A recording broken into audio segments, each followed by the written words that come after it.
네, 오늘은 에스더서 6장 1절부터 3절까지 말씀으로 하나님의 섭리의 특징 첫 번째 시간을 함께 나누도록 하겠습니다.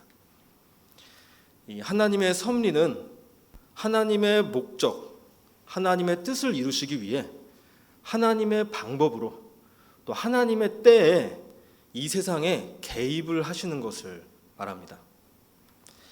그런데 불신자들뿐만이 아니라 성도들 역시도 그 사실을 믿기 어렵게 하거나 오해하게 만드는 이 하나님의 섭리의 특징이 몇 가지가 있습니다. 첫 번째는 하나님의 섭리의 목적을 오해하기 쉽다는 것입니다. 구약 성경에는 하나님이 섭리하시니까 아브라함이 부자가 되고 요셉이 총리가 되고 다윗이 왕이 되고 룻이 보아스와 결혼을 하고 에스더가 왕비가 되고 모르드게가 일이 잘 안 풀리다가 잘 풀리게 되는 이야기들이 담겨 있습니다. 이런 말씀들을 예수님의 말씀과 예수님의 삶과 십자가 죽음과 부활에 비춰보지 않으면 이 세상도 원하는 잘 되는 것을 위해 섭리하신다고 오해하기가 쉽습니다. 그러다 보면 기독교가 세속화되기 시작하고요. 불신자가 봐도 하나님이 개입하시는 것이 아니라 사람이 운영하는 종교 사업으로 비추게 됩니다. 하나님의 섭리의 두 번째 특징은 하나님이 눈에 보이지 않으신다는 것입니다. 그래서 저희 삶에 나타나는 여러 가지 결과들이 이게 정말 하나님이 하신 것인지 저희가 한 것인지 아니면 우연히 일어났는지 애매합니다. 내가 열심히 해서 시험 점수가 좋은 것일까요? 하나님이 도와주신 것일까요? 여자친구나 아내를 내가 노력하고 선택해서 만난 것일까요? 하나님이 만나게 해주신 것일까요? 내가 잘해서 돈을 잘 버는 것일까요? 하나님이 돈을 잘 벌도록 도와주신 것일까요? 그냥 하나님이 다 하신 것이라고 믿기에는 분명히 사람의 노력이나 어떤 확률적인 운이 영향을 미치고 있는 것 같고요. 좋은 일은 하나님이 다 하신 것이고 나쁜 일은 다 마귀가 한 짓이라고 한다면 기복주의 신앙이 또 되기가 쉽습니다. 하나님의 섭리의 또 마지막 특징은 하나님이 개입하고 계신다기엔 이 세상이 또 너무 악하다는 것입니다. 아니 전지전능하시다는 분이 섭리를 하신다고 한다면 이 악의 문제를 좀 해결해 주시거나 최소한 선하게 살려고 하는 사람들이 억울한 일은 당하지 않게 해주셔야 하지 않을까요?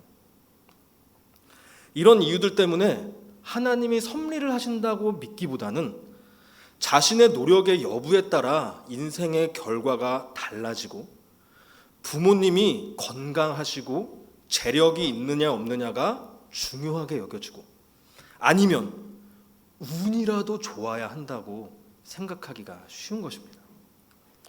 하지만 성경에서는 분명히 살아계신 하나님이 저희의 모든 삶 가운데 섭리하고 계시다고 아주 강력하게 강조를 하고 있습니다. 특히 에스더 6장에는요. 방금 말씀드린 세 가지 특징이 다 있어가지고요. 성경의 어느 부분에서보다 그 하나님의 섭리가 자세하게 드러나는 부분입니다.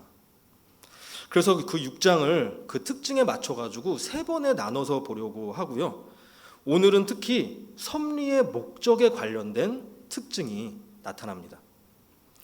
지금까지 하나님이 섭리하시는 것이 맞는지 의문이 들으셨던 분들이나 아니면 아직 그 경험이 부족한 우리 중고등학생들에게는 특히 도움이 될 수 있는 부분이라고 생각이 됩니다. 함께 살펴보도록 하겠습니다. 그렇다면 하나님의 섭리의 특징은 무엇인가요?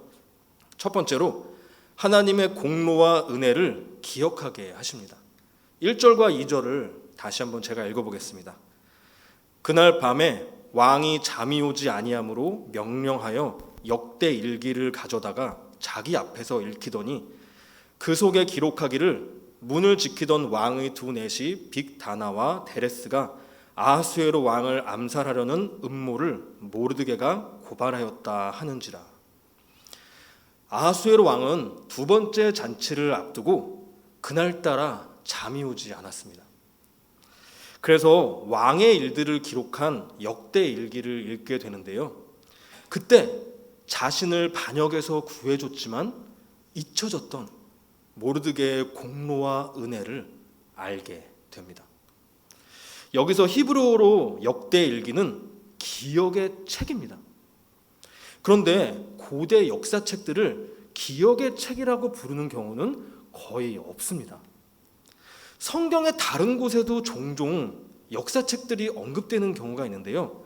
대부분 히브리어로도 역사책이라고 합니다. 그래서 사실 에스더 10장 마지막 장에도 또 역사책이 한 권이 또 소개가 되는데요. 거기서도 히브리어로 역사책입니다. 그런데 왜 여기서는 일부러 기억의 책이라고 부르는 것일까요?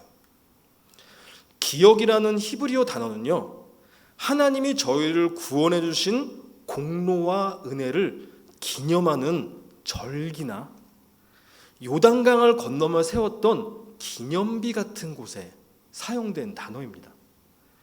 이 기념이란 기억할 기의 생각념입니다. 기억해서 생각한다는 뜻입니다.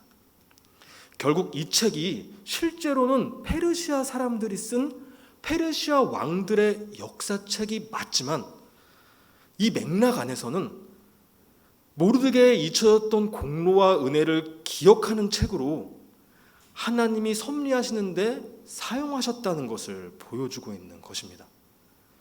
하나님의 섭리의 절정이 나타나고 있는 이 에스더서의 가장 중심부에서요. 그런데 에스더서에서 가장 중심에 있어야 할 사람은 에스더인 것 같습니다.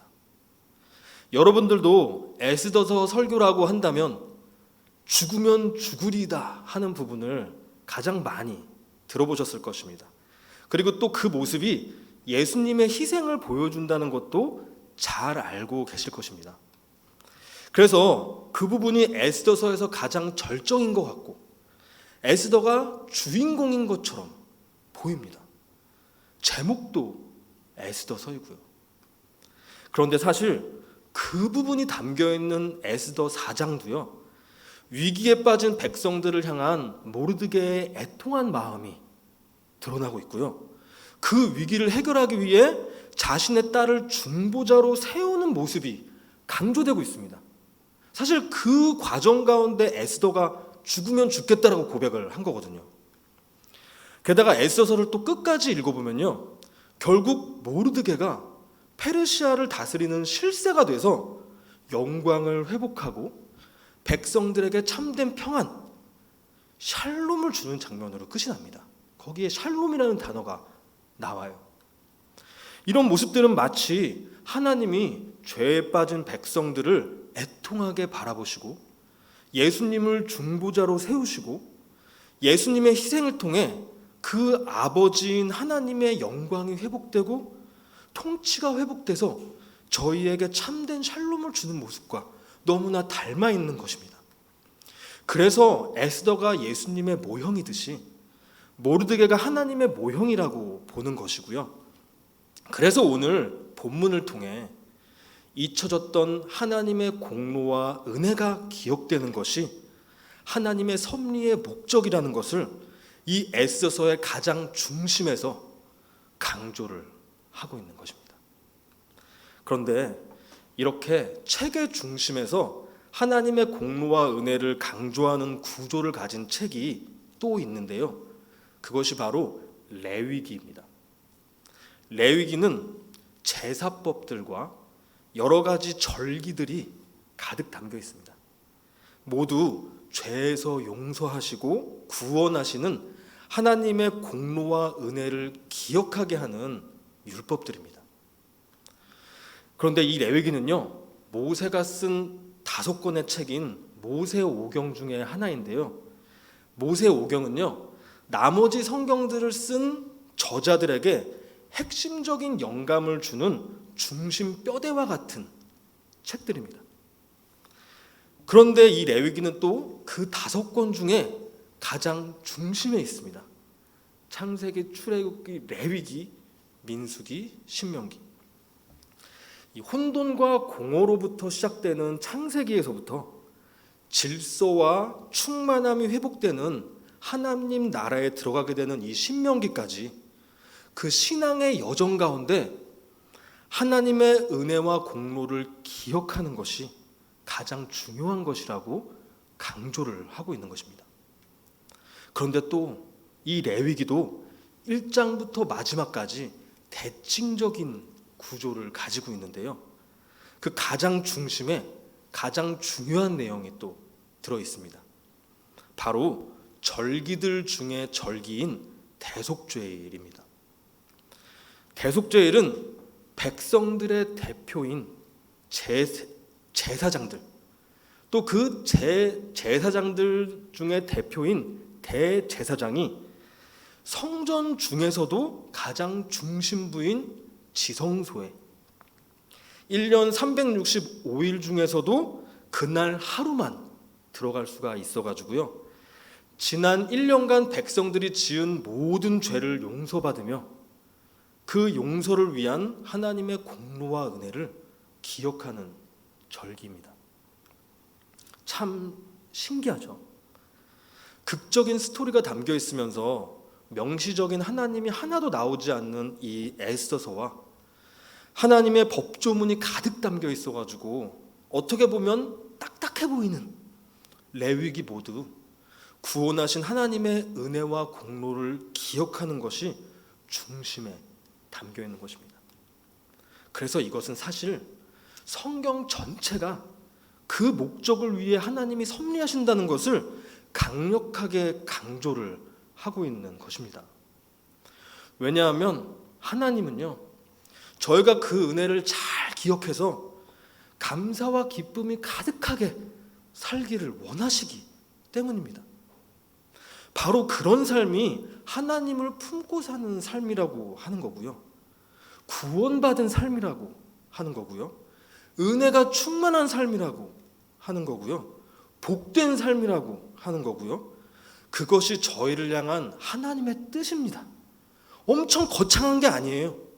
저희가 하나님의 은혜 안에서 감사하고 기쁘게 살기를 원하시는 거예요. 매일 은혜가 충만하면 감사와 기쁨이 가득해지고요, 그런 삶에 만족과 여유가 가득해집니다. 그러니까 불평불만이 사그라들기 시작하고 과도한 욕망과 집착이 사그라들기 시작하게 됩니다. 그러면 바로 그때 진심으로 이웃을 돌아볼 수 있게 됩니다. 돈과 시간이 있다고 이웃을 돌아볼 수 있는 것이 아니죠. 지금 삶에 감사와 만족이 없다면요, 욕망과 집착, 자기 만족과 자기 자랑을 위해서 돈과 시간을 나에게만 쓰느라 이웃을 진심으로 돌아볼 여유가 없습니다. 아니, 진심으로 나를 돌아볼 여유도 없는데 어떻게 진심으로 이웃을 돌아볼 수 있겠어요? 그런데 특히 십자가 용서의 은혜가 충만해지면요, 이웃이 나에게 실수를 하거나 큰 잘못을 저지르더라도 너그럽게 용서해 줄 수 있는 스펀지같이 푹신한 마음의 여유까지도 생기게 됩니다. 결국 매일 매순간 하나님의 공로와 은혜를 기억하는 것이 모든 신앙의 출발점이고 하나님과 이웃사랑이라는 신앙생활의 기반이라는 점을 저희가 알 수 있습니다. 기독교가 은혜의 종교라고 불리는 것도 바로 이런 이유 때문인 것이죠. 그리고 이렇게 하나님의 공로와 은혜를 기억하는 데 있어서 하나님이 섭리를 해주셔야 한다는 사실은요, 죄인들인 저희는 오로지 그 은혜를 잊고 죄악의 길을 따라 살 수밖에 없다는 것을 의미하기도 합니다. 그 증거가 바로 하나님의 은혜를 하루라도 잊으면 끊임없이 불평불만을 하며 산다는 것입니다. 여러분들의 주위에도 하나님을 믿는다고 하면서도 불평불만이 가득한 분들이 계실 것입니다. 그런 분들에게 불평불만 좀 그만해 라고 말한다고 해서 멈춰지지가 않습니다. 오히려 그렇게 말하는 저를 화를 내죠. 영혼 가운데 하나님의 은혜가 메말라서 만족과 기쁨이 없어서 그런 것인데, 사람이 말하고 다그친다고 해서 어떻게 그것이 채워질까요? 그러면은 하나님이 빨리 은혜 좀 채워주시지. 저 불평불만하는 사람 때문에 모두가 죽을 것 같거든요, 지금. 아닙니다. 하나님은 그 과정을 통해서 하나님의 섭리와 은혜가 없으면 얼마나 인생이 고통스러운지를 그 광야 같은 과정을 통해 그 당사자뿐만이 아니라 그 주변 사람들에게까지 모두를 가르치고 계신 중이신 것입니다. 수업이 끝날 때까지 기도하며 기다려야 하는 것이죠. 그러면 영적 성장과 함께 그 모든 순간이 하나님이 섭리하셨다는 것을 볼 수 있는 믿음의 눈이 생기게 되는 것입니다. 그런데 이 불평불만은 마음과 말에서 나오는 것인데요, 이게 삶에 단단히 고착되기 시작하면요, 자신과 이웃의 삶에 실제적인 영향을 미치기 시작합니다. 불만족이 계속되다 보면 욕심과 집착에 따라서 살거나, 아니면 아무리 해도 채워지지 않는 그 욕심과 집착 앞에서 의욕을 잃은 사람들이 생기기 시작해요. 그러면 끝도 없이 게을러집니다. 이 게으름이라는 것이 그냥 단순히 피곤해서 그런 게 아니라 영적인 원인이 있을 수 있는 거예요. 이런 사람들의 특징은 주위 사람들도 고통스럽게 하면서 삶의 기쁨을 똑같이 앗아간다는 것입니다. 그리고 그 집착과 욕망 추구가 성공이라도 하게 된다면 자기 의를 드러내며 교만해집니다. 말로는 하나님이 해주셨다고 하지만 마음속에는 내가 한 거라고 생각을 하는 거예요. 실제로 내가 정말 하나님보다 더 열심히 노력을 했거든요. 그렇게 자기의가 쌓이고 교만해지면요, 반드시 이웃을 사랑하고 용서하라고 하는 하나님의 말씀을 하찮게 여기게 됩니다. 교만은요, 내가 하나님보다도 더 높은 사람으로 여기게 만들기 때문입니다. 그래서 말씀이 입력되지가 않고 튕겨져 나가는 것입니다. 말씀이 튕겨져 나가는 이유는 교만하기 때문입니다. 반대로 그 집착과 욕망 추구를 실패하게 되면 한없이 좌절하고 우울하고 아무데나 분노하게 됩니다. 그런데 그 모습도 하나님의 은혜를 잊고 내 마음대로 되지 않을 때 생기는 모습이기 때문에 교만이라고 하는 것입니다. 이런 사람들도 이웃을 돌아볼 여유가 없을 뿐만이 아니라 이웃을 내 감정의 쓰레기통으로 여기며 함부로 대하게 됩니다. 결국 모든 죄악의 시작과 개인과 가족과 사회 공동체의 불행은 하나님의 공로와 은혜를 잊는 것으로부터 시작이 되는 것입니다. 이런 모습들이 바로 6장 이전까지 나타난 아하수에로 왕과 왕비와 하만의 모습이었습니다. 욕망과 자기 자랑과 지혜 없는 거절과 거기서 얻는 수치와 상처와 분노, 좌절 가운데 이웃과의 관계가 다 깨어지고 있는데요, 성별도 다르고 지위도 다르고 성격도 다르지만 그들의 공통점이 있는데요, 그 가운데 하나님의 은혜를 기억하지 않는다는 것입니다. 결국 그들의 모습이 바로 저희의 모습입니다. 에스더와 모르드게의 모습이 아니라요. 그래서 하나님은 저희에게도 기억의 책을 선물로 주셔서 매 순간의 은혜를 기억할 수 있도록 섭리해 주고 계십니다. 기억의 책, 바로 성경책입니다. 이 성경책은요, 하나님의 은혜를 기억하는 책이죠. 하나님은 바로 그 성경을 통해 섭리하십니다. 저희가 성경을 읽고 묵상하고 기도할 때 하나님이 섭리를 해주시면요, 그 내용이 머리로만 기억되는 것이 아니라 마음에 그 공로와 은혜가 새겨지면서 마음과 영혼을 움직이게 만들어 주십니다. 특히나 저희가 일상 속에서 하나님의 섭리를 올바르게 발견하기 위해서는요, 먼저 성경에서 하나님이 어떤 목적을 위해 어떤 방법으로 어느 때에 섭리하시는지를 먼저 배워야 합니다. 그러지 않았을 때 내 생각이나 미신이나 다른 종교와 철학 사상의 영향을 받으면서 하나님의 섭리와 목적과 방법과 때를 다 오해하게 되는 것입니다. 그리고 그 오해가 쌓이다 보면은 이상하게 짬뽕된 종교인들이 나타나게 되는 것이고요. 이런 이유들 때문에 하나님의 섭리를 더 믿기 어렵게 되는 악순환이 반복이 되는 것입니다. 그래서 저희도 이렇게 매주 함께 모이는 이유도 예수님의 십자가 은혜와 공로 앞에 성경을 비추어 보며 그 모든 은혜를 기념하기 위해서입니다. 바로 그때 여러분들이 감사와 만족과 기쁨이 가득한 삶을 다시 또 한 주를 살아가실 수가 있기 때문이죠. 저도 하나님을 처음 믿었을 때를 돌아보면요, 이 요한복음이라는 성경책을 통해 저의 아버지의 아버지의 아버지보다 더 오랜 기간 잊혀졌던 이 하나님의 공로와 은혜를 기억할 수가 있었습니다.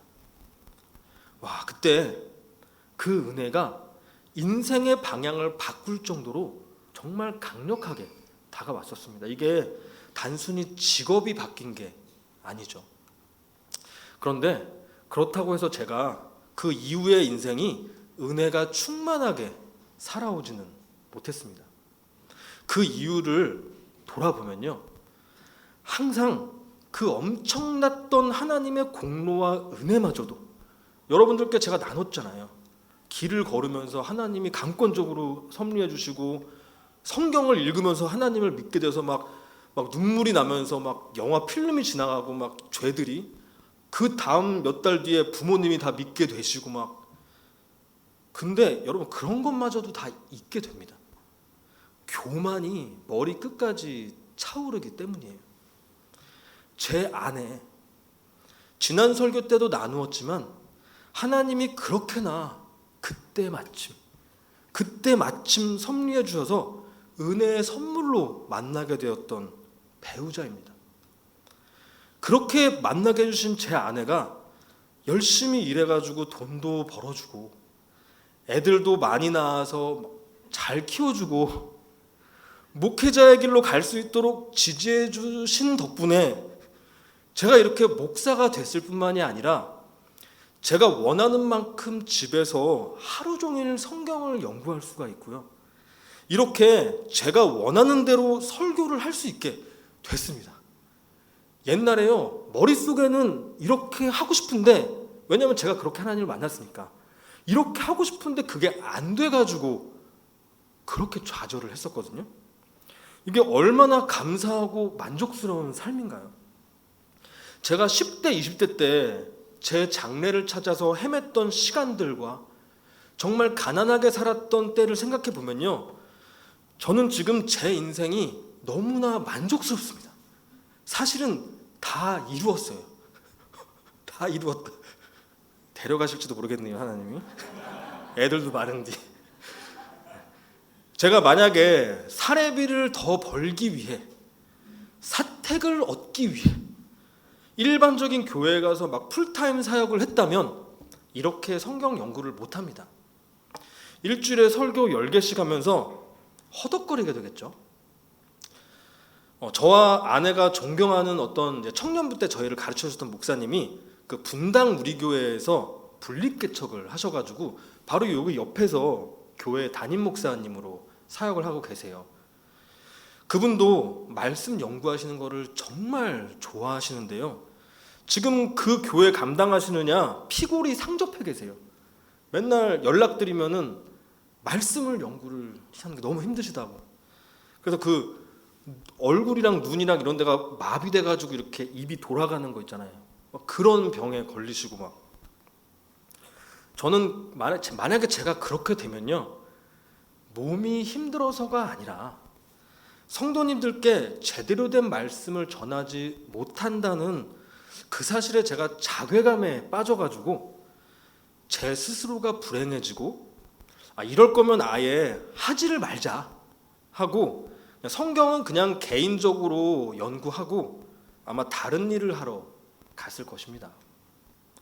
그런데 이렇게 놀라운 섭리를 통해 아내를 만나게 해주신 그 크신 은혜와 또 아내를 통해서 섭리해 주시면서 저에게 지금 이렇게 베풀어 주시는 그 은혜들을 잊게 될 때 아내에게 불평불만이 쌓이게 되고, 그래도 내가 뭘 하고 있다는, 내가 집에 앉아가지고 책만 보고 있지만 그래도 내가 설거지는 하고 있잖아, 그런 의의를 막 드러내고 상대방 탓만 하면서 이 하나님이 은혜로 주신 이 귀한 배우자를 하찮게 여기면서 싸우게 되는 것 같습니다. 그것은 곧 그 배우자를 통해 섭리하시는 하나님의 은혜를 무시하고 하나님을 탓하는 것과 마찬가지인 것이죠. 여러분들 역시도 남편과 아내와 자녀와 부모님 모두 그렇게 하나님의 놀라운 섭리를 통해서 만나게 되신 거 아니신가요? 저는 사실 여러분들 한 분 한 분 만나서 그 스토리들을 사실 듣고 싶어요. 하나님의 더 놀라운 섭리들을, 그 역사를 좀 보고 싶거든요. 그래서 사실 이 매일 아침마다 또 저녁마다 이 말씀을 통한 하나님의 십자가 은혜와 저희를 육적으로 낳아주시고 키워주신 부모님의 은혜와 또 아내와 가족들과 교회 공동체를 통해 섭리하시는 그 하나님의 은혜를 기억하며 감사하며 기도하는 것이 하나님의 섭리를 경험하는 삶입니다. 하나님이 저 멀리 계신 것이 아니라 그들을 통해서 섭리를 하고 계시니까요. 물론 저희가 말씀을 많이 읽거나 새벽에 일찍 기도를 하거나 기도를 많이 한다고 해서 하나님이 저희가 원하는 대로 바로바로 섭리를 해주시는 것은 아닙니다. 하나님이 가장 좋은 때에 가장 좋은 방법으로 섭리를 해주시죠. 하지만 바로 그 기억의 책, 성경을 묵상하고 기도하는 가운데 하나님의 때가 되면 그 섭리를 경험하고 그게 하나님이 섭리해 주신 것이라는 것을 분별하게 되고 믿을 수가 있게 되는 것입니다. 그러면 또 하나님이 섭리해 주실 것을 기대하게 되고 기다릴 수 있게 되고 더 쉽게 발견하게 되는 선순환이 이루어지게 되는 것이죠. 저와 여러분들 역시도 이 기억의 책인 말씀을 묵상하고 기도하시는 가운데 잊혀졌던, 잊고 살았던 하나님의 그 은혜를 매일같이 기억하게 해주시고 또 저희 삶 가운데 이미 충만한 그 은혜가 잊혀지지 않도록 하나님의 섭리를 소망하시고 기다리실 수 있는 저와 여러분들이 되시기를 바랍니다. 하나님의 섭리의 두 번째 특징은 무엇일까요? 바로 죄를 깨닫고 회개하게 합니다. 3절 말씀을 제가 읽어보겠습니다. 왕이 이르되 이 일에 대하여 무슨 존귀와 관작을 모르드게에게 베풀었느냐 하니 측근 신하들이 대답하되 아무것도 베풀지 아니하였나이다 하니라. 왕은요, 이 기억의 책을 읽으며 자기가 모르드게의 공로와 은혜를 잊고 아무런 보상을 하지 않았다는 것을 깨닫게 됩니다. 이건 아이고 내가 깜빡했네 라고 말하고 지나갈 수 있는 그런 단순한 실수가 아닙니다. 왕권의 큰 흠이 되는 수치스럽고 큰 위험입니다. 김정은과 푸틴과 시진핑도 자기 혼자서 권력이 막강한 것이 아니죠. 그 주변에 공로를 세운 사람들과 그 가족들을 기억해뒀다가 충분한 보상을 주기 때문에 그렇게 보상이 주어진다는 것을 보는 주변 사람들까지도 반역을 막고 통치력을 유지하는 것입니다. 요즘 시진핑이 그게 잘 안 돼가지고 공로와 은혜에 대해 골고루 보상이 잘 이루어지지 않으니까 충성하는 주변 사람들이 다 없어지고 지금 실각 위기설이 돌고 있다고 합니다. 어떻게 보면 반역이죠. 시진핑이 이 죽인 사람들이 되게 많아가지고요, 실각하면 살아남는 게 기적일 수 있다고 합니다. 그리고 내 가족까지도 죽느냐 사느냐 문제라고 합니다. 아마 지금 큰 충격 속에 있을 것이고요, 시진핑이 실제로 실각을 하게 된다면 중국인들 전체가 큰 충격에 빠질 것입니다. 그런데 실제로요, 아수에로 왕도 반역 때문에 이후에 죽게 되고요, 그 반역과 암살 징후가 많았기 때문에 항상 두려웠을 거예요. 그러니까 이 반역을 막은 공로와 은혜에 대해 보상을 안 했다는 사실은요, 자신의 허술함과 수치에 대해 큰 두려움을 느낄 수밖에 없는 것입니다. 그래서 이 일도 왕에게 적지 않은 충격으로 다가오는 것 같습니다. 왜냐하면 왕의 모습이 이 순간부터 완전하게 달라지기 때문입니다. 그 전까지는 우유부단하고 자기 자랑에 빠져 있고 쉽게 분노해서 가까운 관계들을 파괴했습니다. 그리고 자기 영광을 높이기 위해 자랑하고 자기 수치를 가리기 위해 상대방의 잘못과 수치를 부풀렸습니다. 그리고 또 그런 삶을 위해 세상의 지혜에 귀를 기울이는 이 왕노릇하는 교만한 자의 모형이었습니다. 그런데 이후부터는 모르드게를 존귀하게 높이고 모르드게와 에스더의 지혜로운 말에 귀를 기울이고 마귀 같은 하만을 심판하는 데 사용이 되고 하나님을 모형하는 모르드게를 실질적인 통치자로 높이면서 하나님의 백성들의 구원과 평안이 회복되는 일에 사용되기 시작합니다.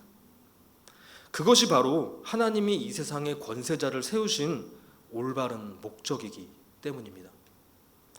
그래서 오늘 본문은요, 왕이 자기 죄를 깨닫고 회개하는 모습을 통해서 하나님이 섭리하시면 은혜만 기억이 되는 것이 아니라 그 은혜를 잊고 교만하게 살았다는 사실을 깨닫고 회개하게 된다는 사실을, 그 영적 원리를 보여주는 것입니다. 그런데 사실 이게 너무나 당연한 흐름인 거예요. 잊혀졌던 은혜와 공로를 기억하게 해주시면은 당연히 내가 그걸 잊고 교만하게 살았다는 것을, 그 죄인이라는 것을 인지하게 되는 것입니다. 그러니까 죄를 깨닫고 회개하게 된다는 것은요, 다그치고 혼낸다고 되는 것이 아니라 오히려 은혜로 가능하다는 것을 하나님의 나라의 이 원리로 보여주고 계신 것입니다. 물론 이 아하수에로 왕이 하나님을 믿는 사람으로 개종을 하거나 이 페르시아가 기독교 국가가 된 것은 아닙니다. 하지만 성경의 이런 스토리들은 실제 일어난 사건들을 바탕으로 이 메시지를 전하고 있는 것이죠. 그래서 저희는 여기서 하나님이 깨닫게 해주시는 죄의 본질을 알 수 있습니다. 죄는 단순히 욕을 하거나 화를 내거나 법을 어기는 행위적인 것을 넘어서 하나님의 은혜를 잊고 내가 잘난 듯이 교만하게 되는 영적인 태도를 말하는 것입니다.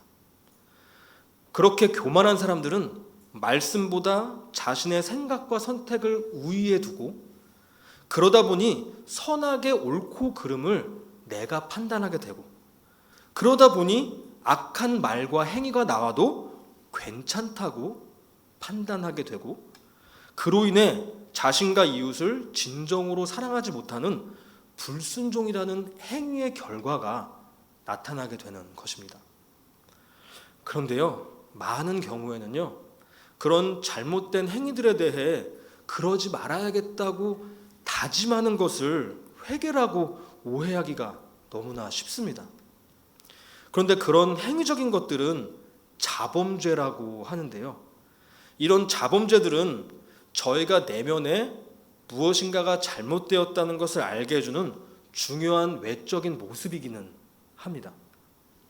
그런데 말씀을 묵상하고 기도할 때 그런 자범죄에 집중을 하게 되면요, 아무리 생각해도 요즘 내가 특별히 잘못한 게 없고, 그래도 교회는 잘 나가고 있고, 헌금도 하고 있고, 말씀 묵상과 기도도 어느 정도는 하고 있고, 봉사도 조금씩은 하고 있고, 신앙생활에 큰 문제가 없고, 다른 사람들보다는 잘하고 있다고 여기기가 쉽습니다.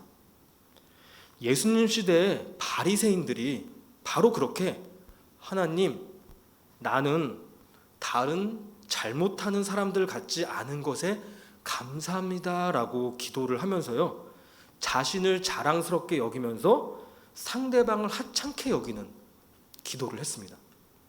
그런데 바로 그 사람들이 예수님을 통해 주어지는 죄 용서의 은혜를 가장 강력하게 거부하고 예수님을 죽이는데 앞장섰었습니다.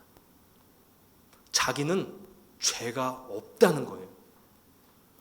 죄 없는 걸 자신의 가장 큰 영광으로 삼고 한껏 교만해져 있는데, 거기에다가 용서를 받으라고 하고 회개하라고 하니까 죽이고 싶을 정도로 분노를 하게 된 것입니다. 이들은 결국 죄와 회개에 대해 오해를 한 것이고, 하나님이 예수님을 이 땅에 보내신 그 섭리의 이유를 오해하고 있었던 것입니다. 이건 그저 작은 오해가 아닙니다. 그 오해가 그들을 하나님보다도 더 교만하게 만들었고, 그래서 하나님이 보내신 그 예수님을 멸시하게 만들었고, 구원의 기회마저도 잃게 만들었습니다.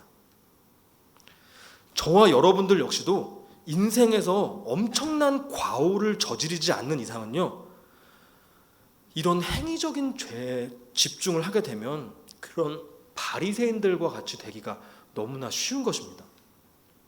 그러면 아무리 교회에 잘 다니고 말씀을 많이 읽고 많이 외우고 많은 시간을 기도하고 도덕적으로 흠이 없고, 어쩌면 교계에서 큰 업적을 쌓으신 분들일지라도 자기 마음대로 일이 풀리지 않으면 하나님께 대들거나 이웃을 하찮게 여겨서 함부로 대하는 교만한 사람이 됩니다.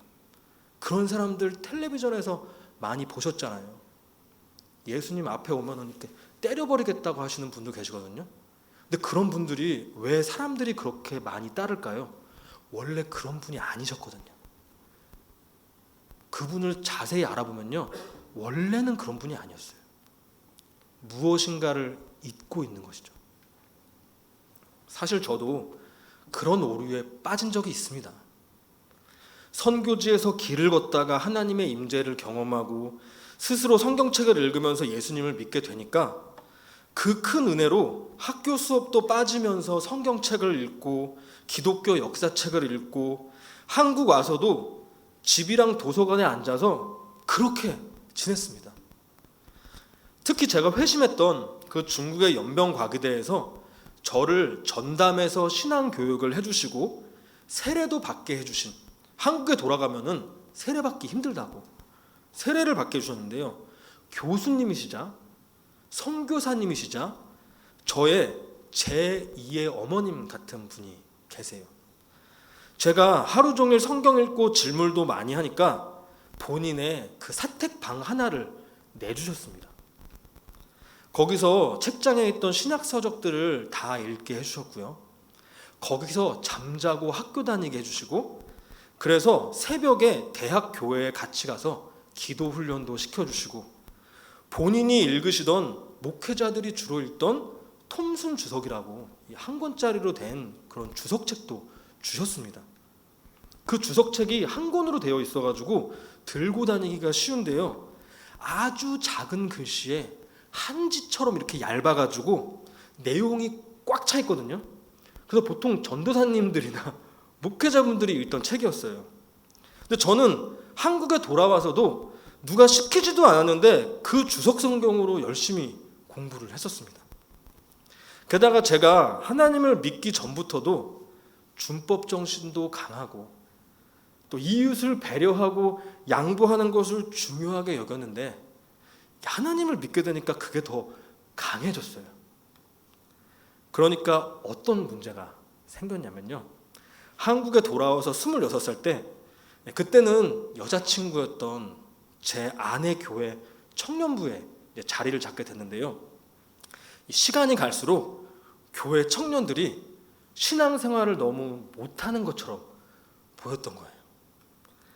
나눔을 하는 거 보면 성경을 제대로 읽는 것 같지도 않고, 자기 삶에 적용하려고 몸부림을 막 치는 것 같지도 않고, 믿는다는 사람들이 서로에게 말을 너무 함부로 하고, 게다가 불신자들보다 봉사하는 삶을 사는 것 같지도 않고, 헌금을 하는 것 같지도 않고, 교회 돈으로 피자하고 치킨만 가득 사 먹어가지고 교회 앞에 막 그 박스가 쌓여있는 모습을 보면요, 제가 그 박스를 보면서 화가 났어요.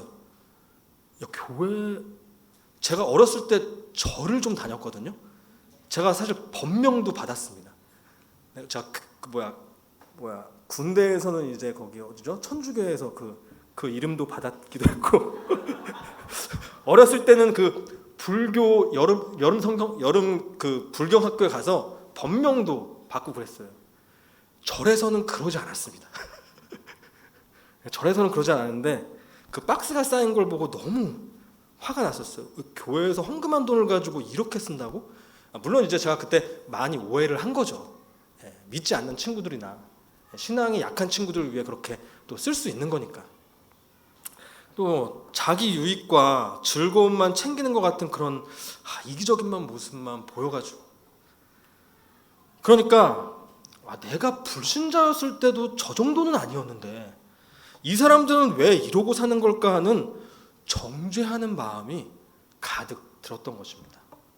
저희 처제랑 다 제가 청년부 때 같은 교회 다녔거든요. 제가 얼마나 교만했는지 다 알고 있을 거예요. 행동과 말에서 다 그게 드러나거든요. 제가 정말 처음 그 은혜를 잊지 않았었다면 그런 청년들이 보이면 기도하고 도와줬을 텐데, 은혜를 잊고 교만해진 증거가 바로 불평불만하며 이웃을 하찮게 여긴 것입니다. 그런데 그게 이웃만 하찮게 여기는 게 아니잖아요. 이웃을 사랑하라는 하나님을 하찮게 여긴 것이고, 저에게 그 하찮은 저를 위해 십자가 죽음과 부활을 주신 그 하나님을 하찮게 여기신 것이고, 그 죄 안에 거하는 완전 죄악 덩어리인 거죠. 그것이 바로 교만이고 죄의 본질인 것입니다. 그래도 다행인 것은요, 하나님이 많은 실패와 좌절과 큰 수치를 경험하게 하시면서 그 은혜를 잊고 교만해졌던 본질을 지금도 깨닫게 해주고 계세요. 그게 한 번으로만 되는 것이 아니라 지금도 계속되고 있습니다. 이것이 바로 죄를 깨닫게 하시고 회개하게 하시는 하나님의 섭리입니다. 특히 제가 그렇게 신앙생활을 열심히 하고 이웃을 배려하는 삶을 중요하게 여기다 보니까요, 사실 제가 누구와 결혼을 하더라도 행복하게 해줄 수 있다는 큰 교만에 빠져 있었거든요. 정말 저는 누구라도 행복하게 해줄 수 있었어요. 나랑 결혼하는 사람은 복 받은 거다. 그래서 하나님이 저와는 그렇게 다른 성향을 가진 아내를 만나게 해주신 것 같습니다. 결혼 생활 10년 하면서요, 몇 주 동안 연락을 끊고 인천 집에서 부산까지 집도 나가보고, 요나처럼요. 열받는데 또 어떻게 할 수가 없으니까 막 냉장고에 머리를 막 박아가지고요, 냉장고가 찌그러지기도 하고, 제가 공부하는 책상을 막 이렇게 꽝꽝 쳐가지고 유리가 깨져가지고 막 금 가고, 사역하던 교회에서 말도 안 하고 무단으로 나와가지고 주일 다 까먹고, 또 신학대학원도 중도에 포기를 했었거든요. 사실 그 신학대학원도 다시 돌아갈 생각을 안 하고 무단으로 그만뒀던 거라서요, 이 휴복하기 불가능하게 됐었습니다. 다시 다니려면 입학 시작부터 다시 시작을 했어야 되는 건데, 학교 관계자님이 특별히 도와주셔서 휴학 처리를 뒤늦게 해주시면서 복학까지 그냥 동시에 이렇게 해주셨어요. 그러니까 저의 본질을 끝까지 파내가지고 보여주신 하나님의 섭리였던 것이죠. 그래서 그 책상 유리와 냉장고 수리 안 하고 지금도 그대로 있습니다. 그런 것들은 제가 얼마나 쉽게 은혜를 잊고 교만해지는 죄인인지를 깨닫고 기억하게 하는 기념물인 거예요. 기억의 책입니다. 그게 삶의 기억의 책이에요. 그게. 그리고 제가 무단으로 나온 교회가 애들 초등학교 바로 앞에 있습니다. 하남이 졸업할 때까지 10년은 더 지나다녀야 돼요. 제가 어떻게 그런 위치의 교회에서 사역을 하게 됐을까요? 근데 사실 그때는 하임이 첫째, 둘째가 2-3살 때라서요. 그리고 또 그때는 그 학교고 옆에 있는 동네에서 살았었기 때문에 그 초등학교에 다닐 거라고는 생각도 못했습니다, 애들이. 그리고 또 그 교회 담임 목사님과 성도님들이 정말 좋은 분들이었어가지고요, 정말 저에게 큰 은혜를 베풀어 주셨어요. 근데 거기서 문제없이 사역을 했었다면 집 바로 앞, 학교 바로 앞에서 가족 모두가 걸어서 교회를 다녔을 것입니다. 근데 그 교회는요, 이제 저의 죄를 깨닫고 회개하게 해주신 그 하나님의 섭리를 기념하는 기념물이 되었습니다. 요단강을 건너며 세웠던 그 기념물이에요. 결국 이렇게 지나서 보면요, 다 저의 교만한 죄를 깨닫게 하시고 회개하고, 그래서 하나님의 은혜가 얼마나 큰지를 기억하며 복음에 더 매진할 수 있도록 해주신 하나님의 섭리라는 걸요, 믿지 않을 수가 없습니다. 제가 여기 이 자리에 서 있는 게 기적인 거예요, 사실. 그래서 아하수에로 왕은요, 모르드게의 공로와 은혜만을 잇는 허술함을 보여주면요, 저는 다행인지 부족하고 허술한 부분이 정말 많아가지고요, 사실 지금도 여전히 하나님이 그런 것들을 사용하셔가지고요, 많은 실패와 좌절과 큰 수치들을 경험하게 해주셨고 앞으로도 계속 경험하게 해주실 것 같습니다. 그래서 저도 이 한 편 한 편의 설교에서 이렇게 하나님의 은혜와 죄의 본질을 드러내는 복음을 전하는 것을 너무 중요하게 여기게 된 것입니다. 이 설교가 당장은 사람을 변화시킬 수는 없지만 결국 이 복음을 여러분들께서 반복적으로 접하고 계시다 보면 바로 이 기억의 책을 통해 하나님이 섭리하셔서 그 섭리를 더 쉽게 알아차릴 수가 있게 되고요, 아, 이게 하나님이 하신 거구나 하고 오해를 하지 않으실 수 있게 되는 것입니다.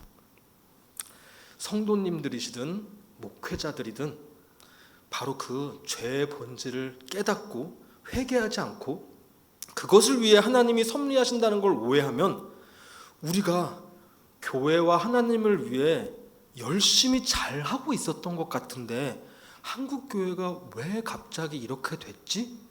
라고 하는 순간들이 다가오게 됩니다. 죄인은 하나님이 섭리해 주시지 않으시면 내가 하나님의 은혜를 잊고 살고 있다는 사실조차 스스로는 인지하지 못하기 때문입니다. 그러니까 텔레비전에서 이상한 말 하시는 분들 보시면요, 불쌍히 여기시며 하나님이 그 은혜를 기억하고 죄를 회개하고 깨달을 수 있게 해달라고 기도해 주셔야 하는 것입니다. 여러분들, 이 모르드게와 에스더를 통해서 알 수 있듯이 그 죄와 교만으로 인해 고통과 슬픔과 죽음 앞에 직면해 있는 저희와 이웃을 위해 함께 애통해야 하고 기도하며 함께 기다리는 것은 쉽지 않은 일입니다. 저희가 뭘 하려 하지 않고 기다린다는 것만큼 어려운 일은 없습니다. 저희는 저희가 원하는 대로 아니면 저희가 선이라고 생각하는 것을 뭔가를 해야 한다고 생각하기가 쉽거든요. 그래서 내가 원하는 때에 내가 원하는 대로 일이 돌아가지 않는데도 불구하고 인내하면서 이웃 역시도 하나님이 섭리를 하실 수 있도록 기다리고 권면하고 섬기는 일은요, 아무 일도 안 하는 것이 아니라 하나님이 섭리하신다는 것을 믿고 하나님의 섭리의 목적을 바르게 아는 사람들만이 할 수 있는 것입니다. 그 섭리의 절정이 바로 예수님의 십자가였습니다. 거기서 하나님이 얼마나 은혜로우신지가 드러났고요. 저희가 그 엄청난 은혜를 잊고 교만하게 살았음을 깨달을 수 있게 해주시는 곳이 바로 예수님의 십자가입니다. 언제나 그 십자가에 드러난 그 섭리의 목적을 잘 기억하셔서 성경에서 섭리하시는 하나님을 더욱더 잘 발견하시고 또 저희의 삶 구석구석에서 함께 하시며 섭리하시는 하나님의 충만한 은혜를 누리시는 저와 여러분들이 되시기를 바랍니다.